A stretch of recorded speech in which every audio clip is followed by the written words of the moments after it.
از اجرای حرام ترک فرض کلان گناهش. فهمیدیم؟ از اجرای حرام. مثلا گوشت خوکه خوردن حرامه، ختم کردن فرض، ترک فرض کلانتر از اجرای حرام.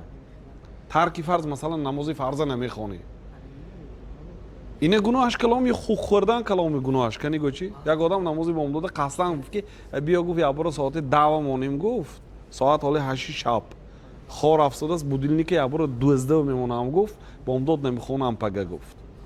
همین آدم گناهش کلام یا یک آدم گفت که دو رفته 2 کیلو گوشت خوک خورده بیا یک شب جارید کرده خوریم گفت. کدام میشه گناهش کلام؟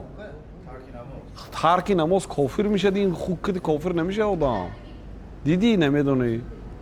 ترک نماز اختلافی هست. سو خوکه یگان عالم در دنیا نمیگوید که کسی خوکه خورد کافر میشد نمیگوید. خاصه نمی خوکه بیا میخوای خوک خوریم بسیار با مزه گفته خورد کافر نمیشه. اگر حلال گفت کافر میشد. حلال گفت نخوردم کافر میشد. فهمیدی می یا اعتقاد الکای. مثلا بودیلنگ نمونده خور رفتید. بودیلنگ نمونده خور رفتید میشید گناهکار میشید.